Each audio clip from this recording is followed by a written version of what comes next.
La 42e Assemblée générale annuelle a débuté ce lundi 12 février 2018 sous la haute présidence effective de son Excellence M. Paul Kagame, président de la République du Rwanda et président en exercice de l'Union africaine.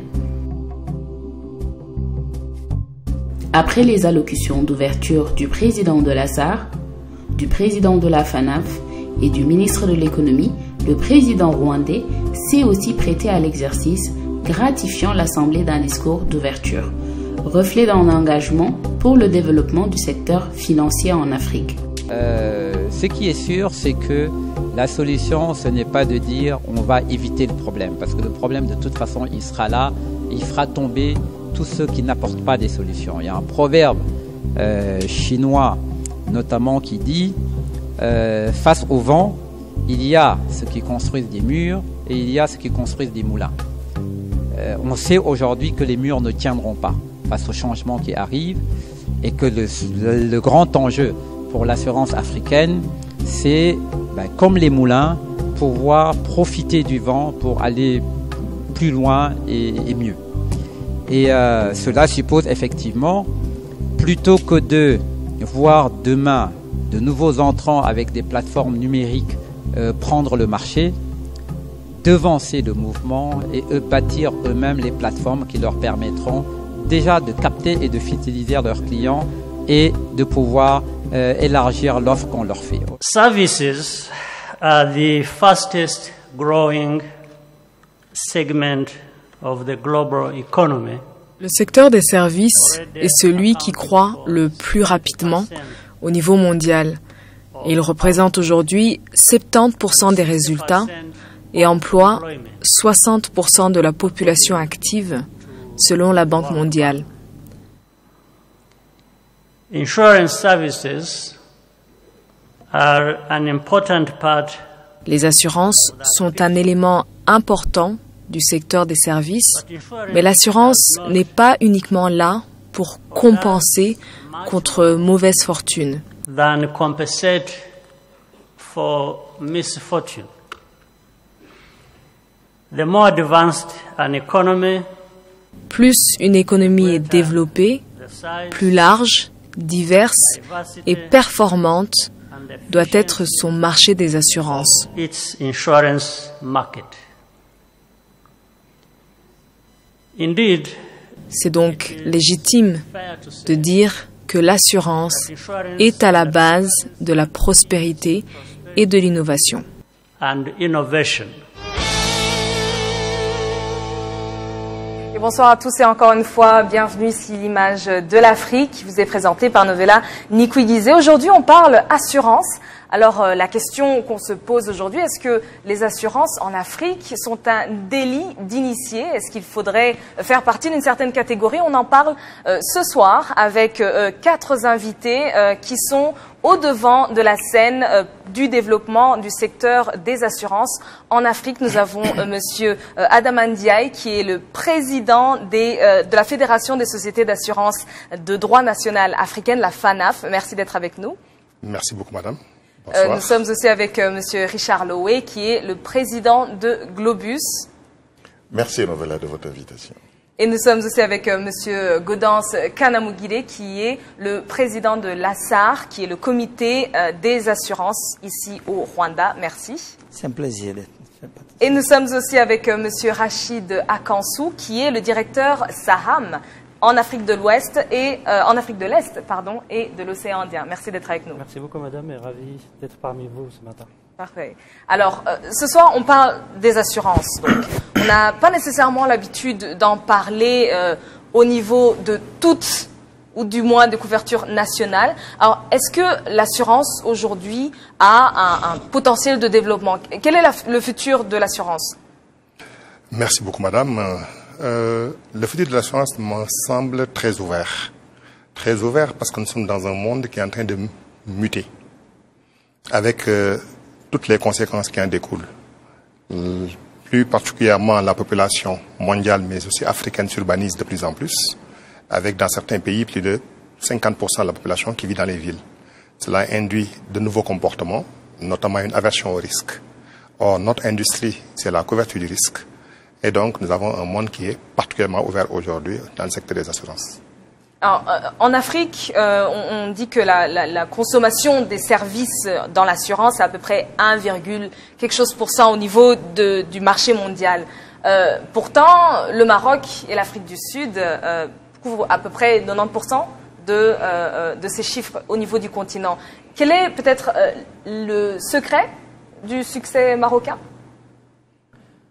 Je dirais il n'y a pas de grand secret. Hein. C'est-à-dire il y a d'abord le marché, et il y a aussi la maturité au niveau des assurés qui sont de plus en plus exigeants, donc qui connaissent bien ce secteur et qui s'intéressent de plus en plus. Ça reste encore relativement faible au Maroc si on le compare par rapport à l'Europe ou aux États-Unis.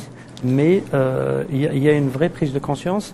Je dirais aussi, il y a aussi une concentration des acteurs qui a vraiment, c'est-à-dire fait évoluer ce marché localement. Alors, peut-être parlons du cas rwandais. À votre avis, quelles sont les tendances au niveau du marché rwandais? La tendance du marché rwandais, elle est plutôt plus aux assurances obligatoires et le niveau de réception de nos populations par rapport aux services d'assurance, elle se prête plus aux assurances obligatoires qui ne peut pas ne pas être prise parce que c'est une obligation légale. Pour les assurances non obligatoires, je dois vous avouer que nous avons encore beaucoup à faire, tant au niveau des opérateurs, nous les assureurs, et au niveau même de l'éducation de nos populations, où la culture de l'assurance est encore à un niveau trop bas, et nous devons y travailler pour essayer de relever ce défi de la communication et de l'éducation à nos services. Peut-être il faut préciser que les assurances obligatoires, c'est donc l'assurance des véhicules. Et puis l'assurance des maisons n'est pas encore obligatoire, si je ne m'abuse. L'assurance des maisons, elle est recommandée, mais elle n'est pas obligatoire. Elle est obligatoire uniquement quand il s'agit de couvrir des prêts, des financements des prêts de construction de maisons ou d'achat de maisons. Sinon, elle n'est pas obligatoire. Nous n'avons que la seule assurance automobile, responsabilité civile qui est obligatoire. Tout le reste est à la libre portée des consommateurs. Revenons peut-être sur ces services et au niveau des services particuliers qui sont offerts sur le continent. Quels sont ceux qui sont mis en avant et ceux qui fonctionnent et ceux qui sont peut-être adaptés au contexte africain qui peut-être ne le sont pas nécessairement à l'extérieur? Alors, est-ce que les services offerts par les assureurs africains sont compatibles avec ce qui est offert? Peut-être permettez-moi, de revenir à votre première interrogation, Novella. Quelles sont les perspectives de l'assurance africaine? Et c'est vrai que sur ce contexte-là, l'avenir de l'assurance africaine est directement lié aux perspectives économiques. Parce que l'assureur, il n'assure pas, il assure de la matière. Donc, il faut qu'on jette un œil très rapidement sur ces perspectives. Juste en 2-3 mots. Sur le plan économique, c'est clair aujourd'hui que l'Afrique, c'est vraiment la nouvelle frontière. C'est la deuxième zone de croissance mondiale après l'Asie du Sud-Est depuis de nombreuses années. C'est d'ailleurs pour ça que des montants très importants d'investissements étrangers sont dirigés vers l'Afrique. Nous devons prendre cela en considération.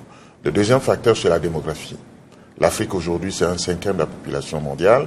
En 2100, on sera 1/3 de la population, ce qui est significatif. Parce que l'assurance, c'est aussi bien l'assurance des entreprises que l'assurance des particuliers.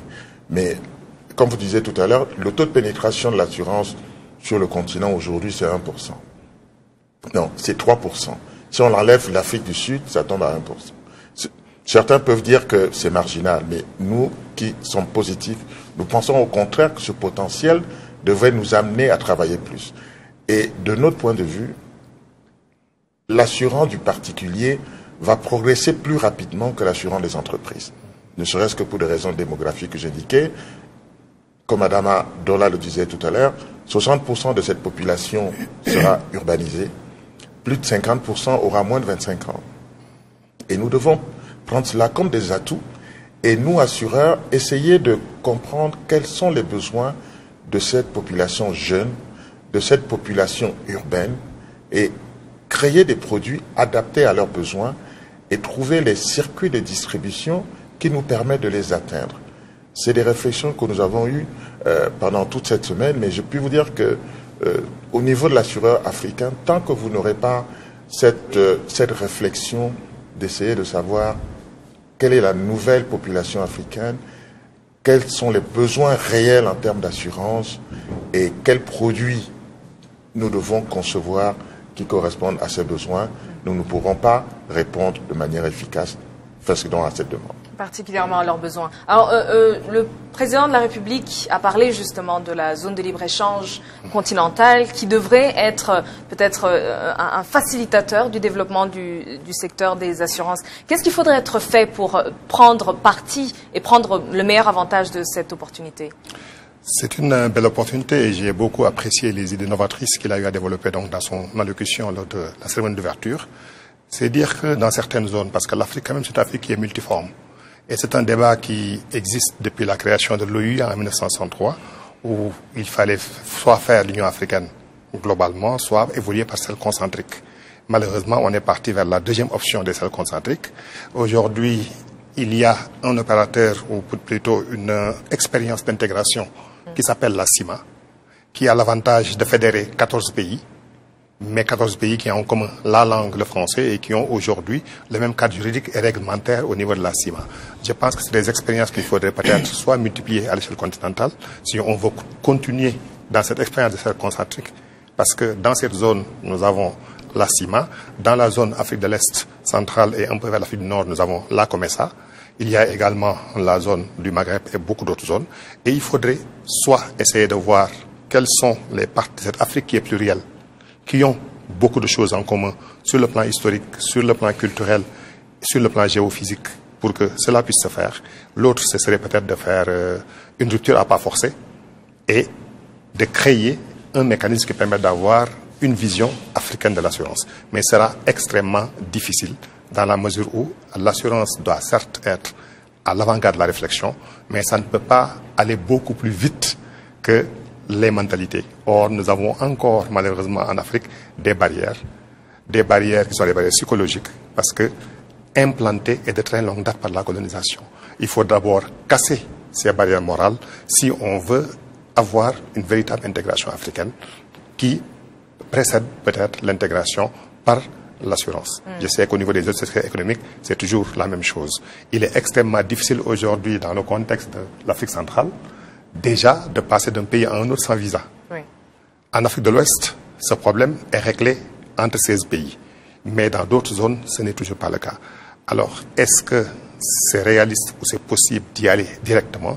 Je ne le pense pas pour le moment. Il y a un processus néanmoins à tracer, parce que c'est là l'avenir. Isolés, nous sommes très fragiles parce que nous sommes des micro-États. Mais si nous mettons ensemble, comme l'a dit Richard tout à l'heure, nous sommes 1/5 de la population mondiale. Nous sommes peut-être 80 à 100% des potentialités minières, énergétiques et peut-être pétrolières dans un horizon très limité. Et tout cela fait en sorte que l'Afrique unie sera véritablement un véritable outil, une véritable puissance économique. Qui était le vœu de M. Nkrumah. Qui était le vœu de M. Nkrumah. On y arrivera peut-être dans cette génération, on ne sait jamais. Nous sommes dans une période où tout s'accélère. Il y a 10 ans, nous n'avions pas le smartphone. Aujourd'hui, c'est totalement ancré dans les mœurs. Or, cet outil brise les frontières. Et j'évoquerai une petite anecdote. Lorsque nous avons fini l'allocution d'ouverture, les photos de famille avec le président m'ont été envoyées par mon fils qui était à Dakar, bien avant même que je les reçoive du Rwanda. C'est dire donc qu'aujourd'hui, c'est un village planétaire. Et cette génération montante, elle ne pense pas comme la génération ancienne. Je dirais comme nos animateurs que c'est une génération qui est décomplexée aujourd'hui, qui a une nationalité, c'est le monde. Je pense qu'il faut...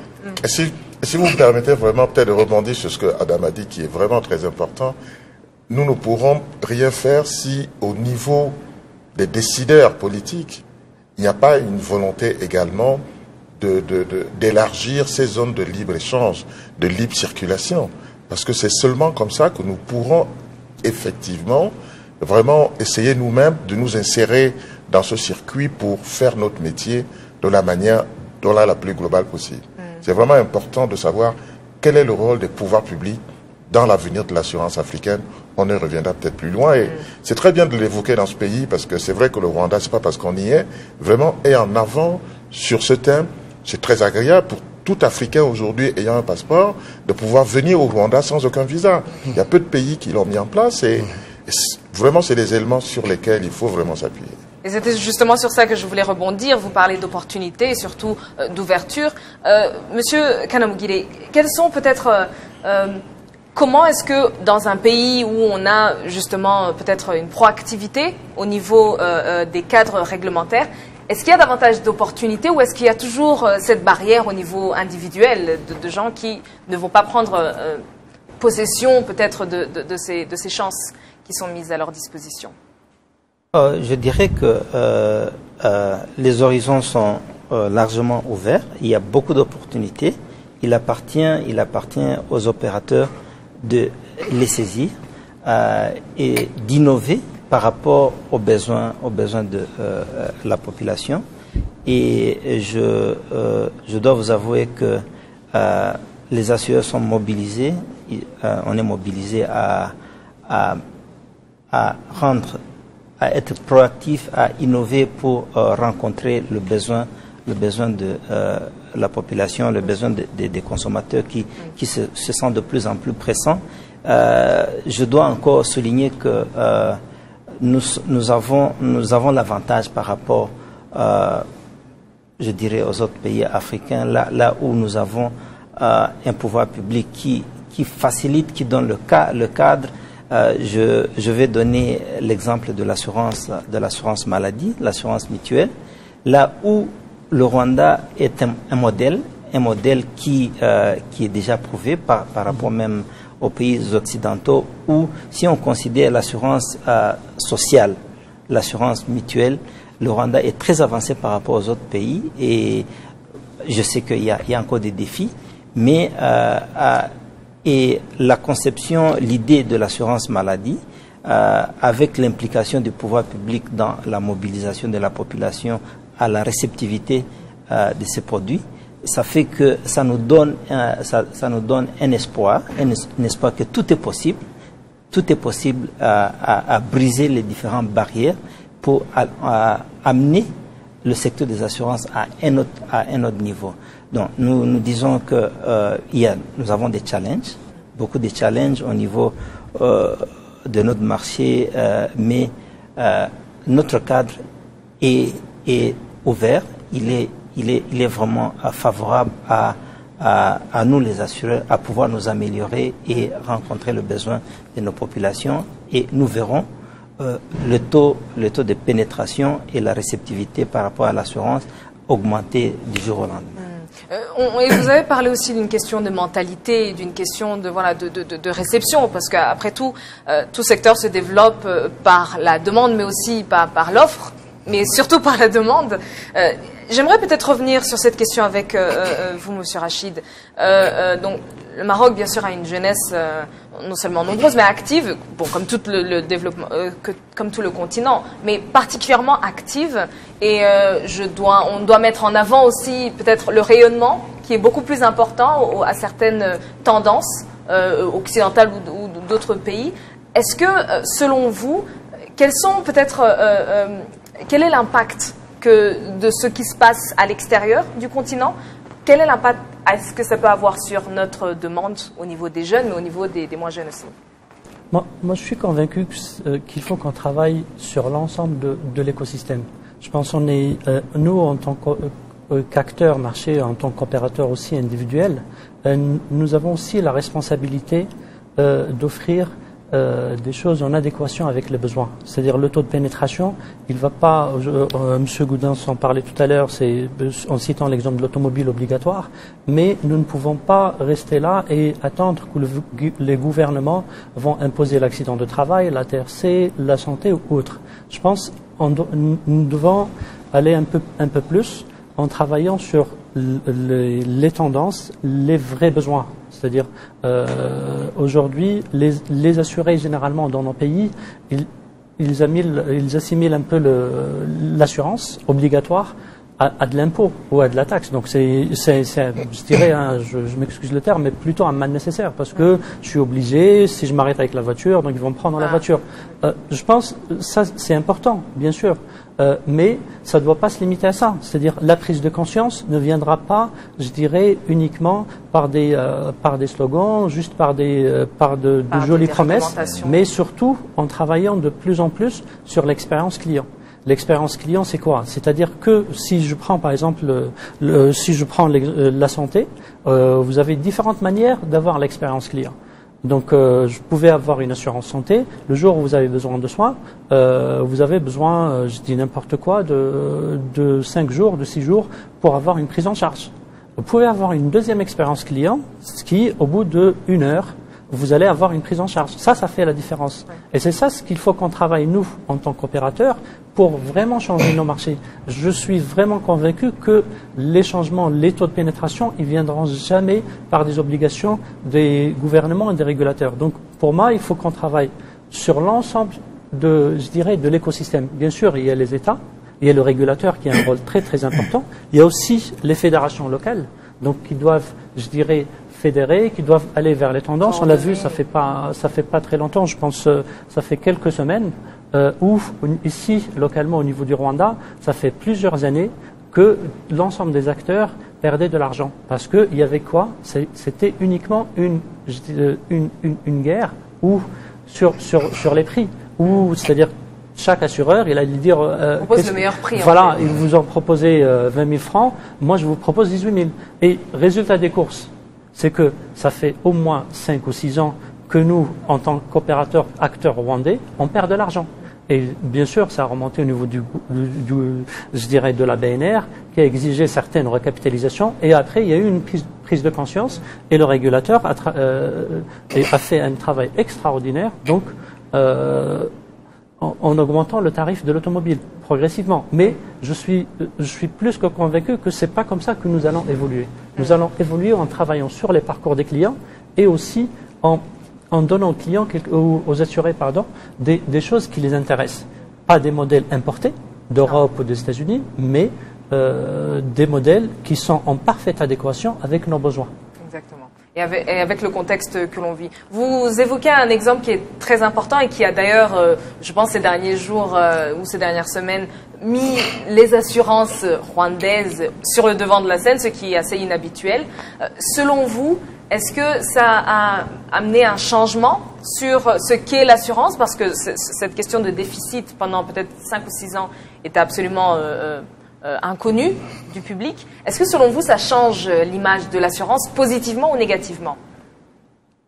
Je dois vous avouer que l'assurance a pris le devant de la scène à un moment aussi crucial que ça. Malheureusement, ça a été une période, je dirais, critique, où l'assurance a été perçue négativement par le public parce que les problèmes étaient gardés par les assureurs et l'opinion publique était que les assureurs sont des institutions très riches, alors que dans le back-office, c'était tout à fait le contraire. Les assureurs ont perdu beaucoup d'argent et ça fait que avec la prise de conscience des acteurs et la pression aussi de la régulation, nous avons été amenés à nous ajuster pour pouvoir ramener le niveau des services à des prix qui sont viables, qui sont praticables. Et cela a été négativement perçu, mais ça a été aussi une occasion pour faire passer le message de comment les assurances marchent. Il ne faudrait pas que toujours le consommateur pense que l'assureur se fait de l'argent sur les dos des clients, parce que c'est avec les cotisations que il paie les sinistres. Donc, nous espérons, c'est encore trop tôt pour juger que ça a eu un impact. Nous espérons, nous comptons faire une évaluation progressive, 1 année, dans 2 ans, voir quel sera l'impact des changements qui ont été apportés. Et puis de toute façon, les conséquences ou peut-être la réception ou le feedback qui va venir des clients, ça va se voir assez rapidement. Est-ce que ce genre de questions peut-être est-ce que ça a des similarités peut-être au niveau du continent? Est-ce qu'il y a des situations comme celle-là où il faut par exemple augmenter le prix, etc. ou des questions pareilles qui peut-être affectent l'offre et la demande? Je dirais simplement que c'est peut-être la question la mieux partagée sur le continent. Dans tous les pays, nous avons des anecdotes de ce genre. Et je vais en rappeler une pour montrer un peu la perception qui peut être celle du profane. C'est lorsque, à l'occasion d'un sinistre, alors que nous venons juste de monter une compagnie de réassurance à Abidjan, il y a eu un très gros sinistre sur le marché et le souscripteur qu'on vient de recruter a foncé dans mon bureau pour me dire « Monsieur le directeur général, nous avons eu beaucoup de chance. Est-ce que vous savez qu'il y a eu tel sinistre qui va coûter plusieurs milliards ?» Ma réponse est de lui dire « Appelle le courtier et demande-lui pourquoi nous ne sommes pas sur ce sinistre. Parce que la vocation d'un grand assureur, d'un grand réassureur, c'est d'être là quand on a besoin de lui. Exactement. Quand vous êtes absent au moment de service après-vente, c'est que vous n'avez pas compris votre métier. Et l'assureur, sa vocation, c'est de collecter les primes, c'est de payer les sinistres. C'est une mentalité déjà qu'il nous a fallu changer et que nous sommes en train de changer au niveau interne des entreprises. Il faut également changer le perçu. Changer le perçu parce que quand on voit la compagnie d'assurance, que ce soit au Rwanda et ailleurs, on voit le grand bâtiment abritant le siège social, qui est parfois l'un des bâtiments les plus prestigieux de la capitale. Et on a le sentiment qu'il appartient à la compagnie, alors qu'il appartient aux assurés et aux bénéficiaires de contrat. Parce que c'est une fonction qui est très réglementée. En raison de l'asymétrie de l'information et de l'inversion du cycle de production, l'assureur est obligé de récupérer une partie des primes, de la mettre en réserve pour être là quand on en a besoin. Quand on en a besoin. Et ces réserves sont placées. Ce sont ces bâtiments, ce sont ces dépôts bancaires et le régulateur veille là-dessus. La BNR était dans son rôle en y veillant. Elle doit placer le curseur de façon suffisamment équilibrée pour que les assurés payent sans pour autant se mettre en difficulté ou en grave difficulté. Parce que si on exige des assureurs que le paiement, à un moment, tout le système s'effondre. Et la faillite d'un assureur est toujours une catastrophe. Pour un certain nombre de ménages. Pour un certain nombre de ménages, et même pour le pays. Parce que ne mesurons pas le taux de pénétration. On en parle depuis, en 10 ans, ce n'est que 1,5%. Il y a quelque temps, j'ai discuté avec une autorité d'un pays et je lui disais, nous avons peut-être des primes qui font $1 million. Qui font peut-être $1 million ou $1 milliard. Mais quand on voit les capitaux qui sont sous risque, nous assurons les grosses industries du pays, les centrales électriques, les raffineries, la société d'électricité, la société des eaux, la société de télécommunications. Quand on met tout ça bout à bout, on est à combien de points de PIB? Ce qui est sous risque chez les assureurs, ça représente parfois plus de 50%, voire davantage du PIB. Et même si les primes sont modiques, parce qu'elles ne sont pas calquées réellement, elles ne sont pas inventées, c'est un pour 1000 ou en pourcentage de ces capitaux sous risque. Or, plus le risque est protégé, plus la probabilité de sinistre est faible, plus le sinistre est faible. Exactement. Ça résulte donc d'un calcul qui est savant, qui est actuariel, qui est peut-être un peu hermétique, qui fait en sorte que quand on ne voit pas ce qui se passe dans la boîte noire, on a l'impression que c'est un métier d'initié, d'autant plus que l'autre nom de l'assureur, c'était le secteur des invisibles. Nous sommes restés invisibles depuis trop longtemps. La communication nous rattrape. Il faut qu'on communique beaucoup mieux. Ce qui s'est passé au Rwanda s'est passé quasiment dans la plupart des pays.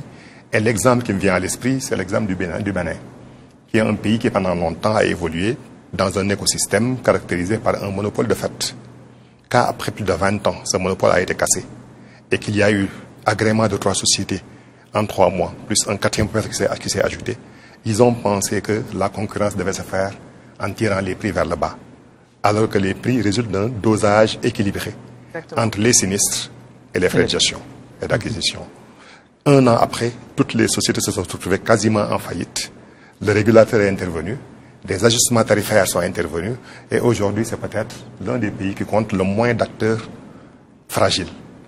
Les acteurs sont restructurés et sont devenus quand même des acteurs qui peuvent jouer leur rôle et le jouer réellement. Donc le prix, en fait, enfin, pas le prix, mais la valeur qu'on donne à l'assurance a aussi un impact sur l'efficacité du secteur des assurances. J'aimerais peut-être qu'on revienne sur une question. Souvent, quand on parle des assurances, en tant que client, etc., on a souvent cette crainte que, alors pour payer, il n'y a pas de problème, hein, il faut faire son paiement régulièrement, mais quand il y a un sinistre et quand il y a un problème, alors là, ça prend des années, des siècles-lumière pour pouvoir être remboursé ou pour pouvoir être secouru, entre guillemets, comme l'assurance devrait le faire. À votre avis, où est le problème? Où est-ce que le bas, où est-ce qu'il y a des...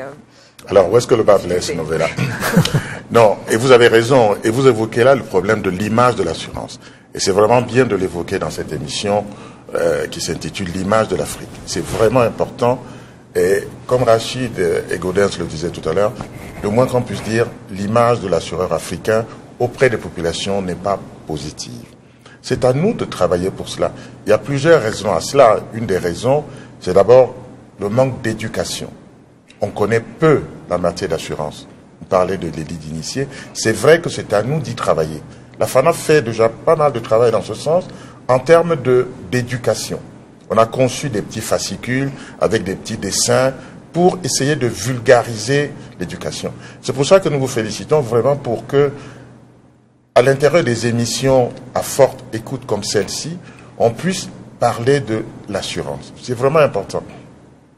Les populations ont une autre raison. C'est vrai que, comme vous venez de le dire, on a le sentiment que l'assureur est là quand il faut encaisser la prime et il est un peu lent ou absent quand il faut payer le sinistre. Quand il faut débourser. Absolument. Mais croyez-moi, l'acte commercial de l'assurance est de payer les sinistres. L'assureur qui a bien compris que son travail c'est de payer les sinistres, il aura vraiment compris. Parce que c'est en le faisant d'abord que vous remplissez votre engagement, c'est en le faisant que vous allez attirer d'autres assurés. C'est vrai que certains acteurs tardent à arriver peut-être à cela, pour des raisons parfois financières, aussi parfois parce que on n'a malheureusement pas tous la même perception de ce métier. Nous devons tous y arriver. Et vraiment pour nous, c'est en réglant rapidement les sinistres que vous gagnerez de nouveaux clients. Et comme on disait tout à l'heure, évidemment, c'est à l'assureur de concevoir des produits qu'il faut et de percevoir d'abord le besoin, parce qu'il ne s'agit pas de concevoir le produit pour aller ensuite chercher la clientèle. Il faut écouter la clientèle, savoir quel est son pouvoir d'achat, quels sont les risques aléatoires de son activité, et sur cette base, essayer de voir quel est le produit qui répond à ces risques d'aléas, qui correspondent à son pouvoir d'achat, avant d'aller lui proposer cela par des circuits qui sont assez divers. On y reviendra peut-être tout à l'heure. Donc c'est vraiment le premier point. Donc l'assureur doit absolument faire ce travail, d'abord d'écouter le marché, de concevoir les produits et surtout de payer rapidement les sinistres. Donc sur cela, vraiment, comme on disait tout à l'heure, parlant de taux de pénétration, sur l'Afrique c'est 1,5%. Mais si on analyse ce 1,5%, si on prend le segment des particuliers, c'est moins de 0,7%. C'est surtout 1,5% du fait de l'assurance des entreprises. Parce que là, c'est des sachants et l'investisseur qui investit a la préoccupation de protéger son patrimoine. Mais le particulier, justement, soit ne connaît pas l'assurance, soit pense que l'assureur ne paye jamais en cas de sinistre. Donc, c'est là qu'il y a le gisement que nous devons exploiter vraiment de manière importante. Je suis d'accord que le premier travail à faire, c'est celui de l'assureur. Mais je soutiens également que les pouvoirs publics doivent également nous accompagner. On parle d'assurance obligatoire. Mais enfin, il y a quelques années, quand j'étais président de la FANAF, on a eu des discussions fortes avec la Banque mondiale qui voulait supprimer le peu d'assurance obligatoire que nous avons sur nos pays en arguant qu'on était dans un monde libéral et qu'il n'était plus question de cela. Mais on a fait une étude statistique. Est-ce que vous imaginez que dans un pays comme l'Italie ou la France, il y a près de 200 assurances obligatoires? Je dis 200. Vous ne pouvez pas acheter une maison ou louer une maison en France ou aux États-Unis sans avoir l'assurance. Et vous ne pouvez pas exercer un métier sans produire une assurance responsabilité civile. Vous ne pouvez pas entreprendre le moindre investissement sans avoir une assurance construction. Mais je peux en citer, il y en a près de 200. Donc, il faut que nos pouvoirs publics, sans avoir l'impression d'imposer, bien évidemment, mais aujourd'hui, dans plusieurs de nos pays, les marchés vers lesquels les populations vont faire leur marché brûle tout le temps. Il n'y a pas une semaine où un marché ne brûle pas à Douala ou à Dakar. C'est pourquoi? C'est parce que justement, les branchements électriques sont tels que forcément, au moindre petit problème, ça flamme et toutes les boutiques brûlent. Le jour où on obligera à ce que tous les marchés soient assurés en incendie, mais forcément les assureurs vont imposer des règles de sécurité pour ces marchés qui vont préserver donc l'outil vers lequel nos marchés, nos populations vont faire. Donc il y a un certain nombre de secteurs comme ça. Oui. La FANAF discute beaucoup actuellement avec la FANAF, avec la CIMA, dans le cadre de la CIMA sur cela. Non, moi je dis, en même temps, l'assureur doit faire son travail, mais les pouvoirs publics doivent être conscients également qu'il y a des secteurs qui, même pour des raisons d'ordre public, devraient rentrer dans le champ de l'assurance obligatoire. Oui, j'aimerais particulièrement et vous permettre d'intervenir et aussi de parler aussi du secteur de l'agriculture. L'Afrique, l'agriculture est le principal secteur au niveau des emplois, au niveau aussi de son importance dans le PIB. Et pourtant, voilà, on a souvent des cas, et je pense au cas du Rwanda, parce que voilà, il y a eu des cas il n'y a pas longtemps sur, par exemple, le lait, d'accord, le transport du lait ou ce genre de. Il y a beaucoup de secteurs comme ça dont dépendent beaucoup de ménages et qui ne tiennent qu'à un fil. Alors, qu'est-ce qu'il faudrait peut-être pour encourager? On a entendu le régulateur, le rôle du régulateur, mais à votre avis, qu'est-ce qu'il faudrait davantage? Et puis vous pourrez aussi intervenir. Je voudrais juste rebondir sur ce que Richard vient de dire. Malgré tout, malgré la réputation ou la mauvaise querelle que l'on fait aux assureurs, il y a quand même une statistique à ne pas oublier. Dans l'environnement qui est couvert par la FANAF, il y a eu environ 1 milliard de dollars d'indemnisation versés par les assureurs en 2016. C'est exactement 950 millions de dollars sur un chiffre d'affaires qui fait environ 2 milliards de dollars. C'est dire donc que près de la moitié des primes ont servi au paiement de sinistres en 2016. On n'en parle pas exactement, qu'on n'en parle jamais des trains qui arrivent à l'heure. Il y a des lourdeurs dans les pratiques, des lourdeurs qui sont consubstantielles. D'abord, dans l'environnement social dans lequel on évolue, et où quand il se passe un sinistre déjà, le parcours du combattant pour avoir les documents permettant de payer les sinistres décourage plus d'un. Quand on instruit un dossier à l'intérieur de la compagnie également, il faut faire preuve de beaucoup plus d'agilité. Et ça est adapter les process de paiement des sinistres à l'environnement dans lequel nous sommes. Il y a des documents qui sont difficiles à obtenir. Mais il ne faut pas négliger le problème de la fraude et la mauvaise querelle qui est faite aux assureurs. Il y a certes une part de responsabilité que nous endossons, mais il y a d'autres pans qui viennent de la partie que je ne dirais pas en face, de nos partenaires que sont parfois des assureurs et les victimes, qui parfois ne font pas suffisamment preuve de célérité et ne s'ajustent pas dans un environnement qui est normé, et je dirais même extrêmement normé.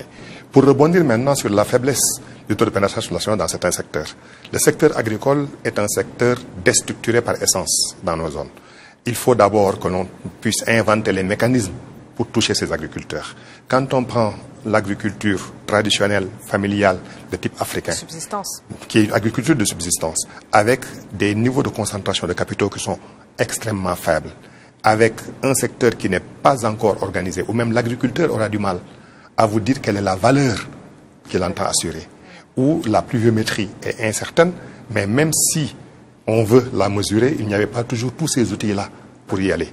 Il était donc particulièrement difficile. Heureusement qu'aujourd'hui, avec l'assurance inclusive, ou ce qu'on peut appeler la microassurance, dans ses différentes déclinaisons, il y a des efforts qui sont faits dans ce secteur. Le premier, et qui pourrait peut-être porter ou booster l'assurance agricole, c'est l'assurance indicielle ou paramétrique. Il y a des projets qui sont importants d'assurance indicielle, mais ça part d'abord de statistiques, notamment sur les taux d'évapotranspiration. Il faudrait également que l'on puisse installer des stations météo ou des mini-stations météo, à l'instar de ce qui se fait en Inde, et qui permettent non pas de mesurer le sinistre de façon individuelle, mais de mesurer le sinistre à une échelle collective en déclarant une région sinistrée, un secteur sinistré, à partir du moment où la pluviométrie ou d'autres paramètres ne sont pas ce qu'ils devaient être. Il y a donc ces mécanismes-là, et je suis persuadé que ça continuera à progresser parce que beaucoup d'efforts ont été faits. Au Sénégal, une société d'assurance agricole a été créée. Au début, c'était extrêmement difficile parce que le rôle que devait jouer l'État, c'était à la compagnie de jouer ce rôle-là. C'était de descendre sur le terrain et d'éduquer les populations à l'assurance agricole, ce qui a absorbé une bonne partie des fonds propres. Et le régulateur étant là, a dû alerter. Il a fallu faire des recapitalisations, et c'est au bout de 5 ans, 6 ans que cette société a pu trouver son point d'équilibre. La même expérience est en train de se faire dans un pays comme le Bénin. Au Kenya, il y a eu beaucoup plus de développement, on a fait preuve de beaucoup plus d'imagination. Et il y a aujourd'hui un levier de croissance qui est extraordinaire. C'est ce qu'on appelle le digital dans sa déclinaison qu'est le téléphone portable ou le smartphone, qui permet le mobile money et le mobile insurance, qui permettent de toucher des gens qui ne l'étaient pas a priori. Aujourd'hui, donc, je suis persuadé que ce dont on parle dans le secteur agricole, il faudra certainement du temps et l'intervention des pouvoirs publics pour éduquer, pour conscientiser et pour obliger de temps en temps. Parce que malheureusement, on fait parfois le bonheur des gens contre leur gré. Exactement. Et c'est beaucoup plus tard qu'ils s'en rendent compte. D'où l'intérêt dans un secteur qui n'est pas encore totalement mature, que les pouvoirs publics soient les précurseurs, soient à l'avant-garde, que les assureurs puissent accompagner et qu'un cadre agile, adéquat et propice à cette émergence puisse être fait. Malheureusement, dans la conception que nous avons de la législation, c'est d'abord un corset réglementaire au lieu d'être un chemin réglementaire qui permet d'atteindre des objectifs et des objectifs précis. Moi, je pense aussi que le changement doit venir et surtout de l'intérieur, de nos compagnies d'assurance. C'est très important. Et vous avez parlé sur les sinistres, sur les délais de règlement et ça. Et je vais vous citer un ou deux exemples qu'on a vécu au Maroc. En 2008, le groupe Saham a acquis une compagnie d'assurance. Et donc, quand on avait fait notre diagnostic, on avait constaté ça. Donc, des sinistres qui dataient de 10 ans, 15 ans, avec même des exécutions judiciaires. Et donc, on se perdait dans les dossiers. Et je dirais, des instructions de notre président était d'accélérer la cadence de règlement. Et je peux vous assurer que tout le monde ne comprenait pas. C'est-à-dire, pourquoi vous voulez accélérer? C'est pas du tout notre culture. C'est-à-dire, nous, à la limite, quand il s'agit de sinistre, il vaudrait mieux fatiguer l'assuré, peut-être qu'il va oublier un jour. Je caricature un petit peu, mais juste pour illustrer le propos. C'est que, et après, donc il y a eu une vraie accélération, et il y a eu, je dirais, une reprise de confiance en cette compagnie d'assurance. C'est-à-dire, les gens, on n'était plus estampillés, la compagnie d'assurance qui est là au moment de la collecte des primes, mais qui n'est jamais là pour nous payer nos sinistres au moment où on a besoin. Et ça a été plus en notre faveur. Et je peux vous assurer que nous avons commencé à être copiés par nos confrères juste après. Un deuxième exemple, sur l'automobile. On avait lancé un concept en 2010 au Maroc, ce qu'on appelle le chèque auto-express. Le principe est simple. Donc, quand vous avez un accident, donc vous allez venir dans une sorte, je dirais, de garage où il y a tout le monde. Il y a l'expert qui va évaluer et tout, et avec une promesse de régler le sinistre en moins de 2 heures. Je peux vous assurer qu'aujourd'hui, il y a des sinistres qu'on règle en moins de 45 minutes au Maroc. Donc, oui, et ça, c'est depuis 2010. Bien sûr inférieur à un certain moment, un certain montant. Et même, par exemple, les sinistres inférieurs à peu près $600, on ne demande même pas de pièces. C'est-à-dire, la personne, elle vient, et voilà, donc on constate, et elle est réglée. Pareil pour les sinistres inférieurs à $2000. Donc, au bout de 45 minutes, maximum 2 heures, vous repartez à votre chèque, si vous êtes d'accord. Je peux vous assurer que même quand on avait lancé ça, moi n'étant pas, je dirais, assureur à la base, hein, donc les assureurs qui étaient là, ou les personnes qui avaient, ils disaient, mais non, mais c'est pas possible, vous, qu'est-ce que vous êtes en train de faire? Vous allez pousser à la consommation, vous allez faire ceci, vous allez faire cela. Notre SRP, il va au moins perdre, il va au moins passer à du 20% de plus, du 30% de plus. Mais on avait je dirais, une orientation qui était très claire de notre président. Non, c'est-à-dire, nous, on délivre une promesse. Il faut qu'on délivre. Oui. Donc c'est très important. Et je peux vous assurer, au tout début, c'était perçu comme, c'est-à-dire de la non-assurance, ou je m'excuse un peu le terme. Voilà. Après tout. Et après, aujourd'hui, hein, en très peu d'années, on est devenu assureur numéro 1 en automobile au Maroc, avec un parc véhicule d'à peu près 1 million de véhicules que nous assurons. Et donc, pour compléter un peu ce que disait Adama, le changement viendra aussi de l'intérieur. Et cette prise de conscience, c'est-à-dire même les assurés, ils vont dire, ah, finalement, bon, même s'ils étaient estampillés dans le passé par des gens, je dirais, qui pas très sérieux, parce qu'à chaque fois, ils vont nous sortir le petit astérix pour nous expliquer que notre sinistre, il n'est pas dû. Donc voilà, donc il faut travailler surtout, je dirais, sur 2 aspects. Il faut qu'on différencie les risques de masse et les grands risques. Moi, je dirais, il y a les risques de masse, on est plutôt dans une logique un peu industrielle. C'est-à-dire, on délivre, il faut que notre produit soit très clair. C'est-à-dire, quand on vend de l'automobile, souvent, moi j'ai vu sur des plaquettes, il y a la RC, il y a une panoplie, même si vous lisez, vous êtes perdu. Donc aujourd'hui, en parlant digital, on est sur des offres où vous pouvez avoir une cotation avec 3 ou 4 informations. Donc, on ne vous demande pas une fiche de risque à remplir qui est lourde et que les assurés se posent parfois même des questions à quoi ça sert. Et une fois qu'on est clair sur l'offre, il faut qu'on délivre la promesse. C'est très, très, très, très important pour permettre au marché et à cette prise de conscience, à cette pénétration, à cette maturité. Bien entendu, je ne dis pas qu'au niveau de la réglementation, au niveau des fédérations, au niveau aussi de la FANAF, de la CIMA, il y a aussi un travail énorme à faire.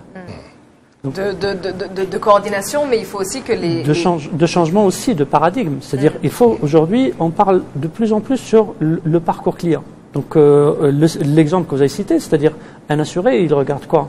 Il regarde que le jour où, le peu de fois où j'ai un sinistre, ça a pris des années. Et après, bon, c'est même plus la peine parce que ça y est, depuis le temps, je me suis débrouillé. Donc, si on lui offre une expérience beaucoup plus intéressante, et au bout d'un temps qui est précis, réduit, et qui y est, je dirais, en parfaite, avec notre promesse, je pense, la prise de conscience et la maturité, et aussi la pénétration, elle va augmenter, je dirais, d'une manière naturelle, mais pas forcée. Pas forcée. Et comme vous voyez, l'assureur paye les sinistres. Et contrairement à ce qu'on se dit publiquement, et on aimerait que les journalistes le disent plus souvent. Parce que malheureusement, quand on parle de l'assurance sur les médias, c'est toujours quand cela se passe mal. Vous voyez, les chiffres qui ont été donnés montrent vraiment qu'on essaie de faire notre métier.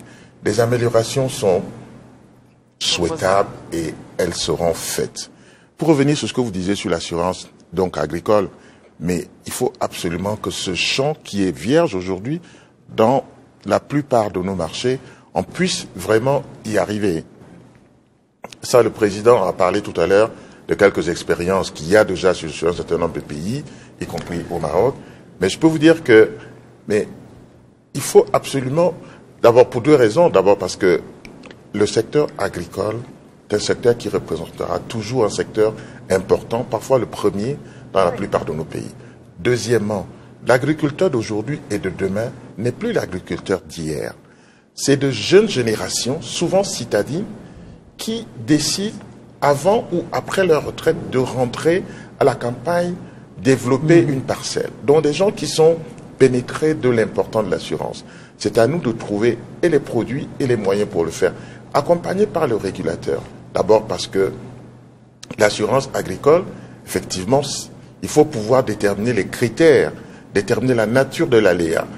Une fois que c'est déterminé, quels sont les critères à partir desquels on peut estimer qu'il y a un sinistre ou pas. Donc il y a une réflexion. On n'inventera pas la roue. C'est un secteur qui est développé dans les grands pays. Donc en s'inspirant, on avancera très vite.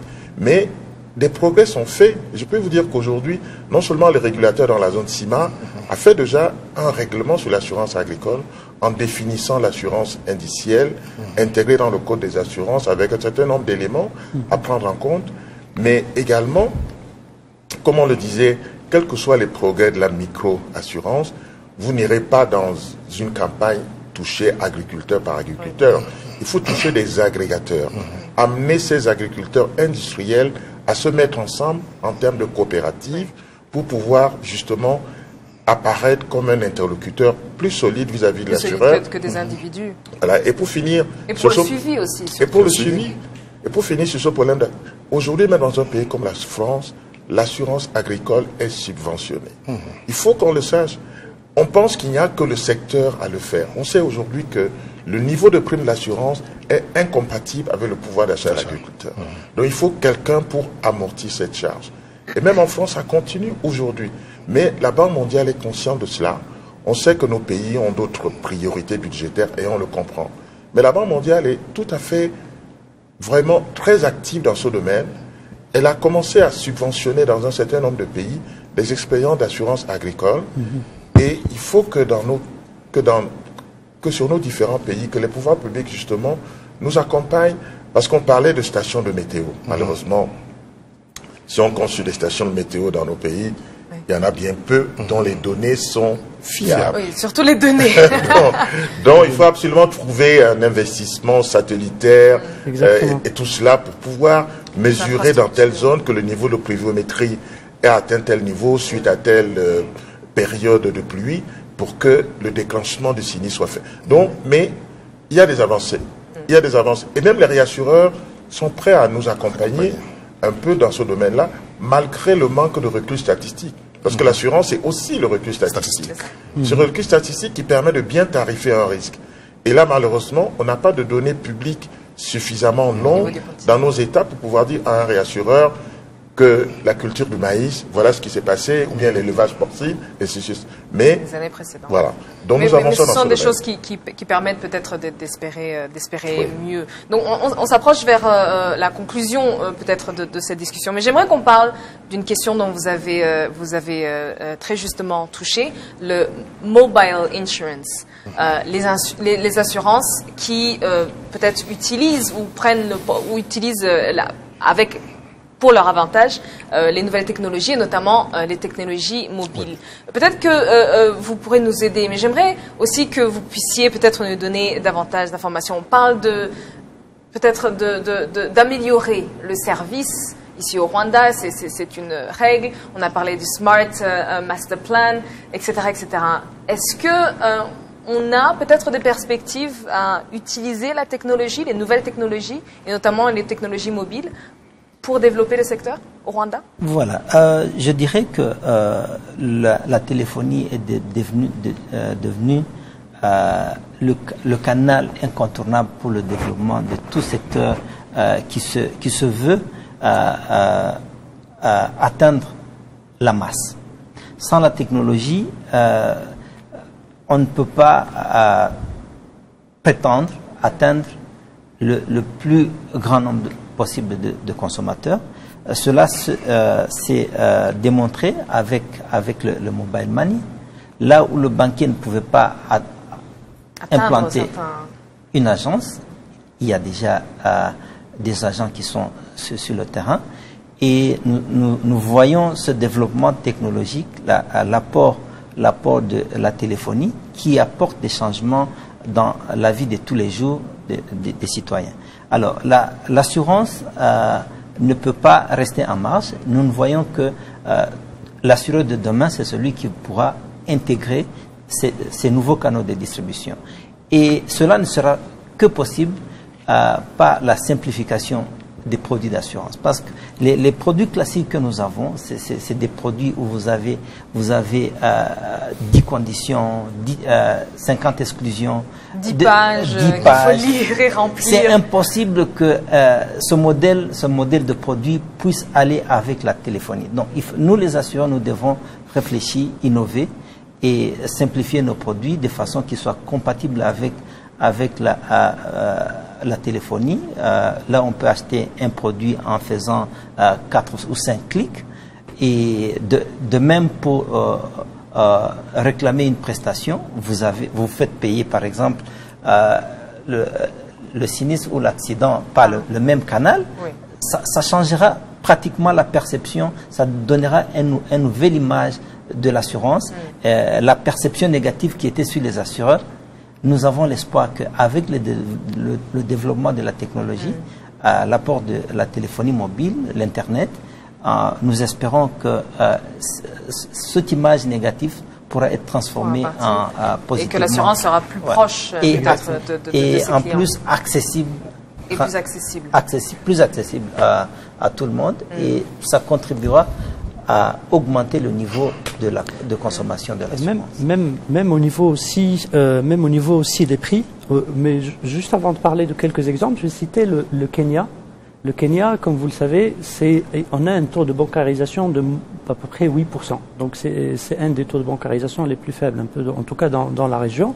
Par contre, en termes de mobile banking, ils sont à un taux qui dépasse les 85%. Donc c'est une des références aujourd'hui mondiales au niveau du mobile banking à travers M-Pesa. Je cite cet exemple parce que c'est une vraie opportunité dans nos pays. C'est-à-dire aujourd'hui, nous, Africains, on a l'opportunité qu'on n'a pas de legacy, qu'on n'a pas de grand historique. Contrairement à ce qui se passe en Europe, à ce qui est aux États-Unis, quand ils veulent lancer de l'innovation, c'est très lourd. Ouais. Vous imaginez, donc on est sur des terrains vierges. On a des exemples, on a beaucoup, on en parle, il y a une prise de conscience, mais juste formidable depuis quelques années, au niveau de la FANAF, au niveau de la CIMA, au niveau même des marchés locaux, qu'il y a une mouvance, il y a un virage. Et tout le monde a peur parce que on ne sait pas si on va rester dans la course ou on va disparaître du jour au lendemain. Je vais citer aussi vous voyez demander des exemples au Maroc. On a lancé depuis maintenant 2 ans ce qu'on appelle l'expertise à distance. L'expertise à distance, c'est quoi? C'est que quand un assuré, il a un problème, il a un accident, très rapidement, il a une application mobile. Qu'est-ce qu'il fait? Il va prendre des photos, il va prendre la plaque d'immatriculation et il va envoyer à la compagnie d'assurance. L'après-midi, on lui donne une proposition. C'est-à-dire, on n'a rien fait.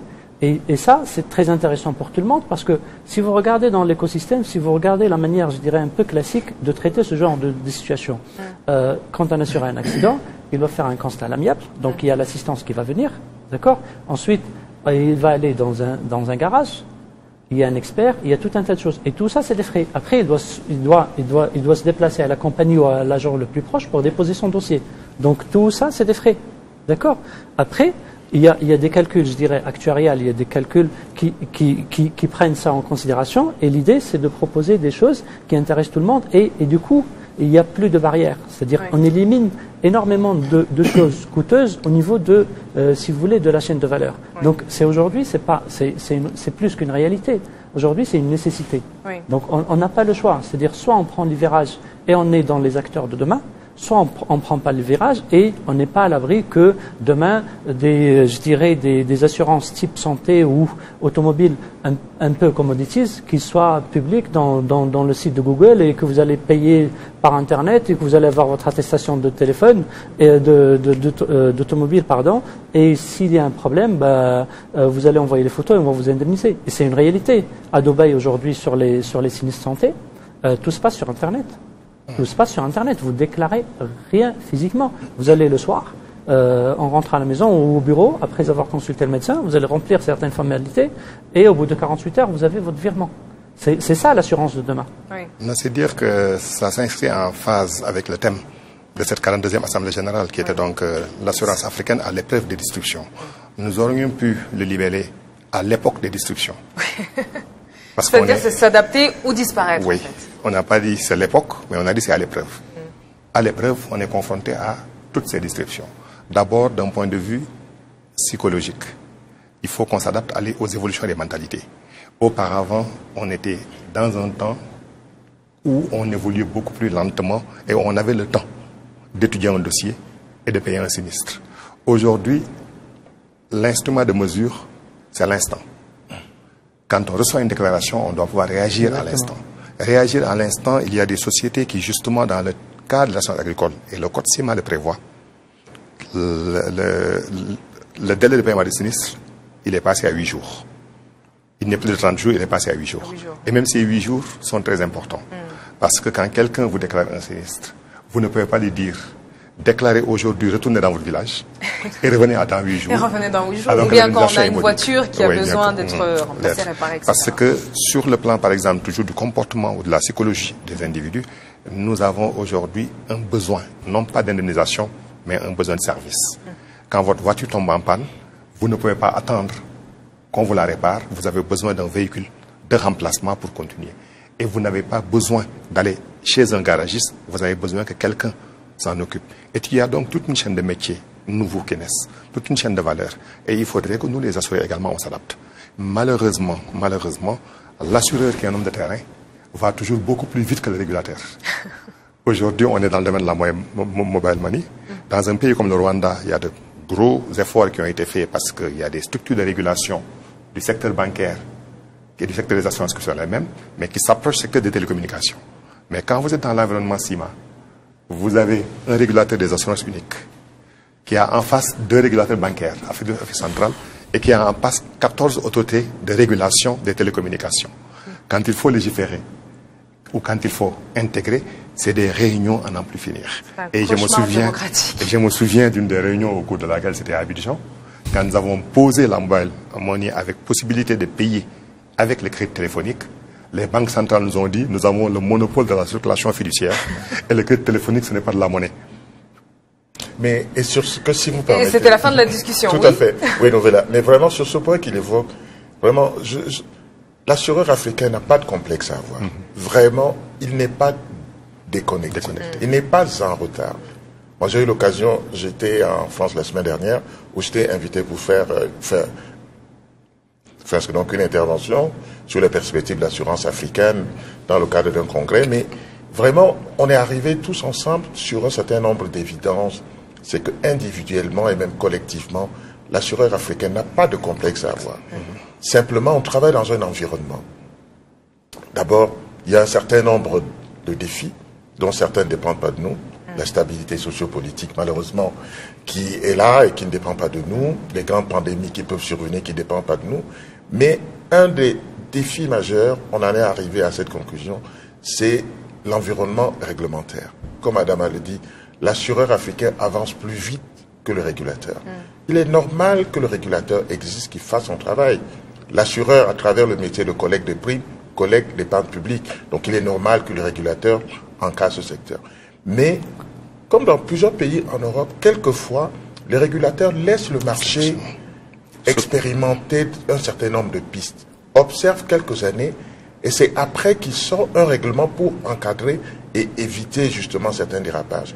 Mais dans notre environnement, on a malheureusement le sentiment que à chaque fois qu'on propose quelque chose de nouveau, le régulateur est un peu plus frileux et peut sortir un règlement qui nous bride. Et c'est ça. Mais des progrès sont en cours. Mais nous appelons à ce que vraiment, comme on a dit tout à l'heure, que ce soit pas une co-régulation, comme un régulateur l'a dit en conférence, mais que nous soyons mieux écoutés pour que, justement, nous ne soyons pas bridés dans nos développements par une réglementation qui est trop coercitive. Merci beaucoup. On va devoir s'arrêter là. Merci pour vos lumières et pour toutes les informations que vous nous donnez. Je pense que si on doit retenir quelque chose de cette discussion, c'est bien sûr le rôle du régulateur, mais aussi le rôle du secteur privé de jouer son rôle finalement, à être à l'écoute du consommateur, mais aussi de pouvoir se moderniser. On a parlé du mobile insurance. J'espère que ce sera bientôt une réalité sur le continent et de différentes autres choses. Merci à vous et continuez encore une fois la discussion sur les médias sociaux. C'est le hashtag Image de l'Afrique et on se retrouve la semaine prochaine. À bientôt.